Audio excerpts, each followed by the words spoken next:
Bonjour à tous, je vous retrouve aujourd'hui pour une démonstration de l'outil Grease Pencil qui va nous permettre de faire du rendu non réaliste, faire du croquis, faire des schémas à main levée dans Blender. Alors l'avantage de cet outil, c'est qu'il va nous permettre de faire la même chose que sur une feuille de papier, mais dans un environnement tridimensionnel et donc de pouvoir jouer avec la position des objets. Alors pour cette démonstration, j'utilise la version 2.90.1 de Blender et vous allez pouvoir retrouver en bas de l'écran ici le rappel des fonctions et des touches clavier que je vais frapper et utiliser pour la démonstration, si j'oublie bien sûr de vous les redonner en direct. Donc voilà un peu le point de départ. Donc là, je suis sur une carte importée avec le plugin Blender GIS et je vais donc commencer à vous montrer cet outil. Alors, pour démarrer, il faudra bien se rappeler que on a en fait deux possibilités pour utiliser le feutre, le Grease Pencil dans Blender. La première possibilité, c'est dans un scénario d'annotation. Qu'est-ce que ça veut dire? Ça veut dire que, par exemple, ici, je veux prendre des notes sur mon élément plutôt que de l'imprimer et de noter sur mon élément imprimé. Je vais pouvoir utiliser la fonctionnalité qui se trouve dans la barre de fonctions ici à gauche de l'écran, qui s'appelle annotation. Lorsque je clique sur la petite icône annotation, j'ai ici dans la barre de fonctions qui est en haut de mon interface, différentes options. Alors l'annotation, qu'est-ce que ça va faire? Ça va faire simplement, par exemple ici, je vais pouvoir dessiner à main levée sur mon interface, dire que par exemple ici, il faut que je fasse attention parce que cet élément-là est pas du tout conforme à la réalité et donc je vais devoir le remodéliser par exemple pour avoir un rendu plus réaliste. Donc ça, c'est l'utilisation de base. Cet élément-là est dessiné dans l'espace tridimensionnel, c'est-à-dire que j'ai un plan sur lequel est projeté mon dessin. Et ce plan-là, en fait, par défaut, quand on est dans l'installation de base de Blender et par défaut, ça va être sur un plan qui est parallèle au plan de ma vue, en fait au plan de mon écran, et localisé au niveau du curseur 3D. C'est exactement ce qu'on retrouve ici, placement curseur 3D, et le placement par défaut se fait par rapport à la vue. Alors, ça peut être pratique sûrement par moment, mais pour nous, en fait, pour prendre des notes sur un objet comme ça ou dans un contexte un peu plus urbain, ça va pas beaucoup nous aider. Donc là, je vais effacer tout ça. Donc pour l'effacer, la gomme, en fait, je vais l'activer en appuyant sur la touche contrôle. Bien sûr, je pourrais tout effacer d'un coup, mais c'était l'occasion de vous montrer qu'il y a une gomme. Voilà, ici, j'ai tout gommé. Et je vais remodifier mon réglage pour que en fait le trait soit appliqué sur les faces et pas au niveau du curseur 3D. Donc là, tout simplement ici. Donc au passage, vous verrez que je peux bien sûr changer la couleur de mon annotation. Donc ici, une couleur orange.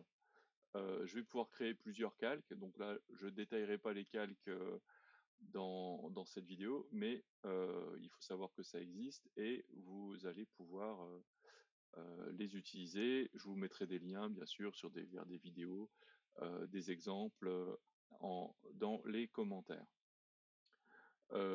Tant qu'on est sur les aspects théoriques, donc le Grease Pencil, c'est un outil qui sert surtout, enfin, qui sert principalement aux artistes qui font de l'animation 2D pour dessiner des éléments. Donc, étant donné que les objets qui sont dessinés se comportent comme des éléments 3D de Blender de manière standard, il va y avoir la possibilité de faire un certain nombre d'effets et d'utiliser des processus d'animation, etc. Bien sûr, je vous mettrai le lien vers la doc dans les commentaires, enfin dans les commentaires de la vidéo. Et donc ici, je reviens sur mes petits paramètres. Donc là, je suis avec l'outil Grease Pencil actif. J'ai ma barre de menu en haut. Je suis en mode objet, bien sûr. Je vais pouvoir l'utiliser aussi en mode édition, mais là, je suis bien en mode objet. Le placement de mes notes, je vais plus le demander au niveau du curseur 3D, mais au niveau de la surface, au niveau d'une surface. Et qu'est-ce que ça va donner? Bah, si je refais la même chose que tout à l'heure, donc là je mets une flèche, attention à cet élément-là que je vais devoir remodéliser, bah, lorsque je vais me déplacer, en fait, mon trait, mes traits vont être bien sur le, cet élément qui est donc la surface qui avait été importée à partir de notre plan, là qui vient donc d'une photo Google Maps. Voilà, donc ça c'est le premier outil. Alors cet outil, cette façon d'utiliser l'outil plutôt, va avoir une implication. C'est-à-dire que si je fais un rendu, donc si je veux diffuser une image, un point de vue, si je fais un rendu, en fait, je ne verrai pas ces éléments-là qui vont se comporter comme s'ils étaient sur un calque non imprimable. Alors, pour la démonstration, je vais simplement refaire un petit réglage au niveau des paramètres de vue pour que le rendu soit beaucoup plus rapide. Donc là, je vais me poser par exemple à 50% au niveau de mon rendu. Ça veut dire que l'image qui sera générée fera la moitié de 1920 en largeur et la moitié de 1080 en hauteur. Avant de faire une image, avant de faire un rendu, je vais avoir besoin d'un autre objet qui s'appelle une caméra. Alors, une caméra dans Blender, c'est un objet tout à fait standard. Pour ajouter un objet, on peut passer soit par le menu ici Add, donc caméra, ou par le raccourci majuscule A et caméra. La caméra, comme tout objet nouveau ajouté dans Blender, va se positionner au niveau du curseur 3D. Ici, pour faire venir ma caméra au niveau de ma vue, je vais pouvoir demander à Blender de en fait positionner automatiquement la caméra au niveau de mon point de vue. Ici, je vais donc dans la vue 3D ici, je vais faire Alt, CTRL 0 ou Option Commande 0 sur Mac et ma caméra va être positionnée à l'endroit de ma vue. Alors là, le cadre qu'on voit ici, c'est le cadre donc de notre caméra. On voit que l'effet que je voulais rendre n'est pas suffisant. Donc en sélectionnant ma caméra, je vais pouvoir en fait, donc avec la caméra sélectionnée, ici je vais augmenter juste sa taille pour que donc avec la touche S Scale pour que simplement je la voie. Il faut quand même pas oublier que ici nous travaillons en échelle 1, ça veut dire qu'on est vraiment à l'échelle urbaine, échelle de la ville.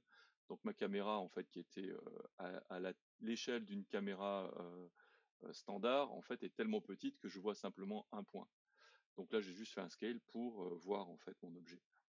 Je vais déplacer ma caméra vers l'arrière, donc pour faire ça, je prends le raccourci G, je verrouille sur l'axe des Z et je rappuie une deuxième fois sur Z pour dire que je veux que le Z se fasse par rapport au plan en fait de ma caméra, au plan, c'est-à-dire à la zone rectangulaire que l'on voit ici dans la caméra. Donc je reviens avec la touche 0 en vue caméra. La vue qui est ici, eh bien, on va dire qu'elle est suffisante. Voilà, je rajoute des petits traits pour dire, par exemple, que ici l'école maternelle est pas bien modélisée. Voilà, donc j'ai mes notes. Autre élément qui va être nécessaire pour faire un rendu, c'est bien sûr d'avoir de la lumière. Donc je vais ajouter une lumière. Donc ici, je ne vais pas faire trop de fioritures, je vais simplement ajouter un soleil. Donc majuscule A, j'ai ajouté une lumière, Sun, que je vais déplacer sur l'axe des Z, simplement pour que ça soit bien sûr au-dessus de notre plan. Et je vais regarder ce que ça peut donner en vue caméra en activant l'option de prévisualisation de rendu. Donc la manière dont se comporte le viewport dans Blender est gérée par les petits boutons qui se trouvent ici en haut à droite de la fenêtre. Et donc dans ces boutons, le 1, 2, 3, 4e bouton va nous donner un rendu, une simulation de rendu de ce qui va être généré par le render Blender, mais dans l'interface. C'est-à-dire que les éléments dont je vous disais qu'ils allaient disparaître, en fait, là, sont visibles, puisque je vois tous mes objets. C'est juste simplement, ça va simuler l'éclairage par notre lumière. Donc j'ai réglé ma qualité de rendu, et pour rendre une image, ben, classiquement, on va dans Render, Render Image, et voilà. Donc là, j'ai mon image de rendu, et vous pouvez bien constater que les traits ne sont pas présents. Donc ça, c'était la première utilisation du Grease Pencil. Donc là, les traits en rouge, eux, ne seront pas présents. Ils ne servent vraiment qu'à faire des annotations. Et c'est tout. Alors, comment font les artistes qui font de l'animation et du dessin animé? Bah, tout simplement, ils vont utiliser une autre manière d'utiliser notre pinceau, nos feutres. Et pour ça, en fait, on va être obligé de créer un objet, un nouvel objet, puisque le dessin manuel, en fait, va se comporter comme un objet standard de Blender. Donc, je vais créer un nouvel objet, donc toujours de la même manière, add Grease Pencil, et donc je vais utiliser un objet vide, puisque je vais dessiner à l'intérieur, ou, bien sûr, comme toujours, majuscule A, Grease Pencil, et un objet vide. Alors, l'objet s'est créé ici.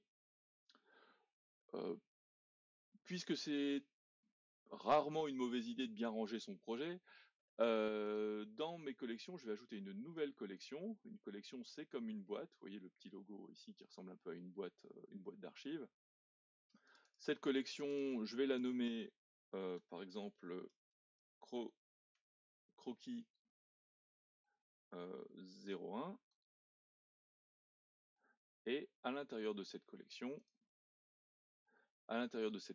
je vais mettre mon Grease Pencil. Alors pourquoi je fais ça? Tout simplement parce que je pourrais très bien avoir plusieurs croquis et vouloir les afficher ou les masquer en fonction du besoin. Donc je vais sélectionner mon Grease Pencil, et là on va remarquer que on a un nouveau mode qui vient d'apparaître, qui s'appelle le mode Draw.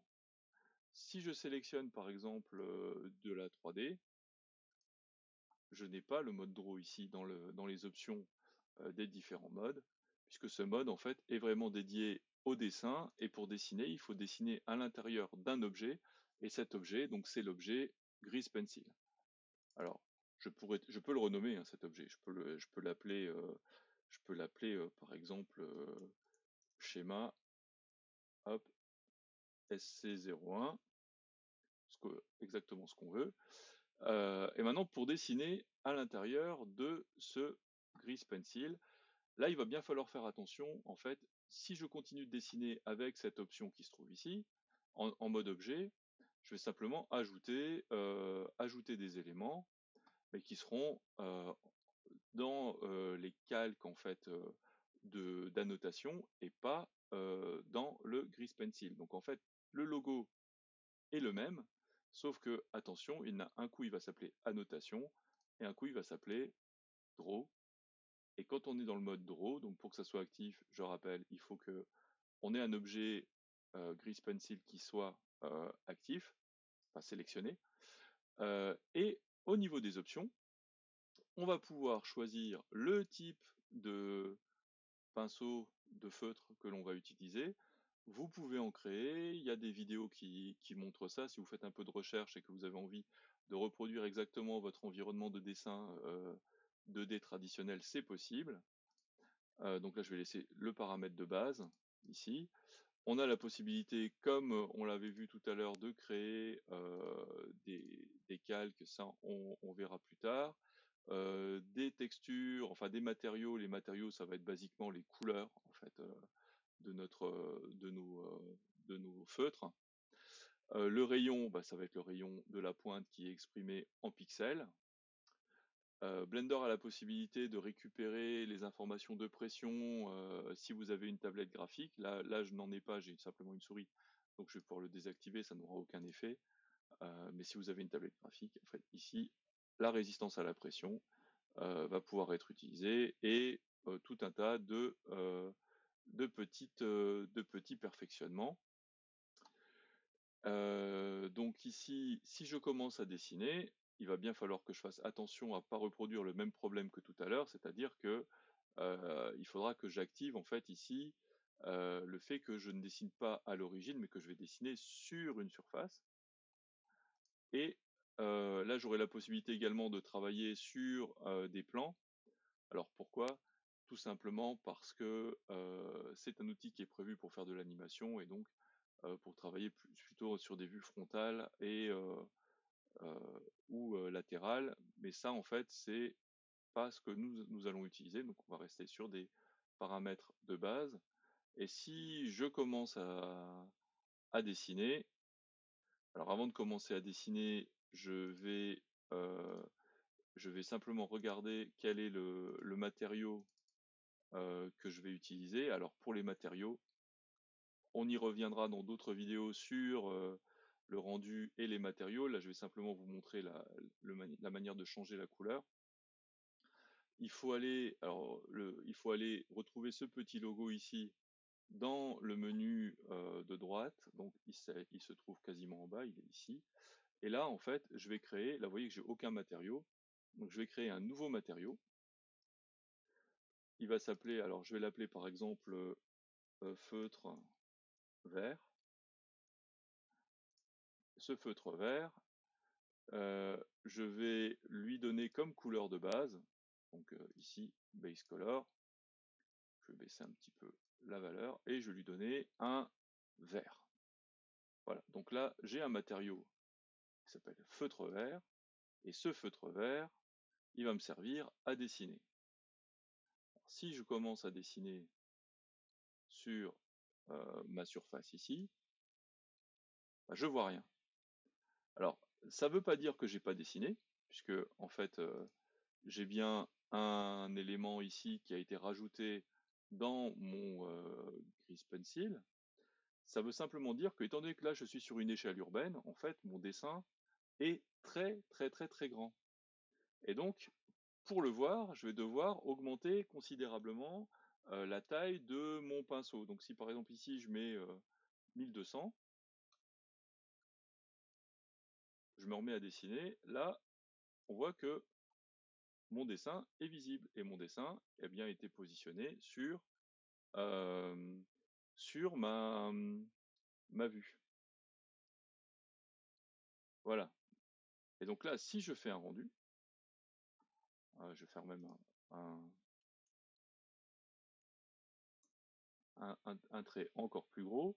Donc ici, par exemple, je dessine sur la toiture et sur la face de mon bâtiment.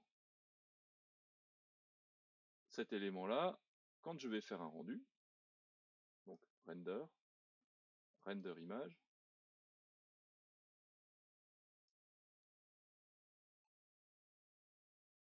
on voit que sur l'image de rendu, bah, les traits en fait, que j'ai ajoutés, les petits morceaux de peinture sont bel et bien présents. C'est-à-dire que, comme on l'avait vu tout à l'heure, toutes les annotations ont disparu et les traits que j'ai rajoutés avec le Grease Pencil se sont rajoutés. Donc ça, vous pouvez l'utiliser en jouant sur les couleurs. Par exemple, si on remet, il va toujours s'appeler feutre vert, mais si je mets par exemple du blanc, dans mon interface, je vais pouvoir euh, aller masquer des morceaux, aller retravailler ma vue en mode totalement graphique 2D qui va se projeter sur ma 3D. Petit bonus pour la fin, j'ai également la possibilité, donc là je reviens en mode objet, je vais désélectionner hop, tout ça, voilà.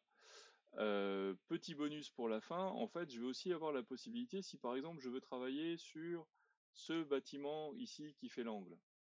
Alors là, cas particulier, j'ai un seul gros objet qui contient tous mes bâtiments. Donc pour isoler ce morceau-là, je vais simplement passer en mode édition.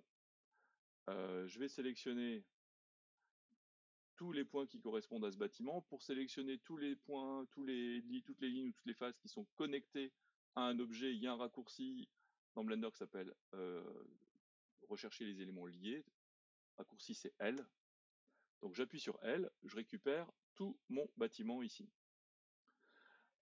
Pour le séparer, pour en faire un objet particulier à part, bah, je vais ici dans Mesh séparer la sélection. Au passage, vous noterez que c'est le raccourci P. Donc séparer la sélection. Et là, je me retrouve donc avec deux objets distincts. Un objet qui fait l'angle, donc ici mon élément qui fait l'angle, et le reste du rendu. Donc si je veux, j'ai une possibilité dans mon Blender, c'est que je vais pouvoir transformer en fait cet objet-là directement en Grease Pencil pour avoir un effet 2D. Donc pour ça, je vais aller dans Object, Convert to, et donc dans les possibilités de conversion, je peux convertir en fait ma 3D, mon objet 3D, en Grease Pencil. Et à partir de là, je vais avoir un objet qui va être un Grease Pencil. Ici, on va pouvoir gérer donc les tailles de mes éléments directement ici. Alors, pourquoi pour que ça soit visible, c'est le même problème que ce qu'on avait dans notre vue tout à l'heure où on voyait pas les traits. Bah, tout simplement, il faut augmenter la taille puisque là on est sur des objets à l'échelle urbaine et donc on est sur des éléments qui sont très très grands.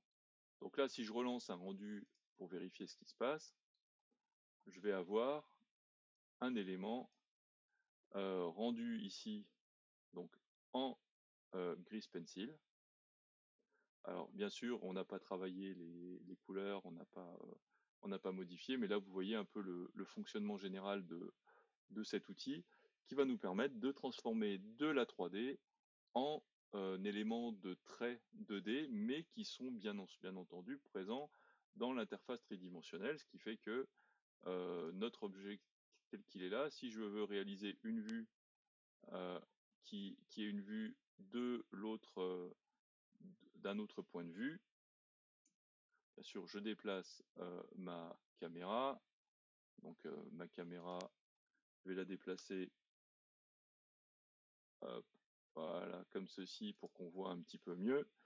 Donc si je déplace ma caméra et que je fais un nouveau rendu, eh ben, mon rendu reprendra exactement les vues avec les effets du Grease Pencil qui sont mis sur ce volume 3D et qui permettent de l'isoler par rapport à son environnement.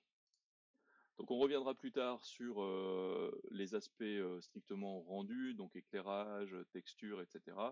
Et là, c'était pour la prise en main de l'outil Grease Pencil et de l'outil annotation dans le cadre d'un petit projet Blender. Je vous remercie de m'avoir suivi jusqu'ici. Si vous avez des questions, besoin d'éclaircissement, des précisions, etc., n'hésitez pas à mettre des commentaires. Et je vous dis à très bientôt pour la suite. Merci.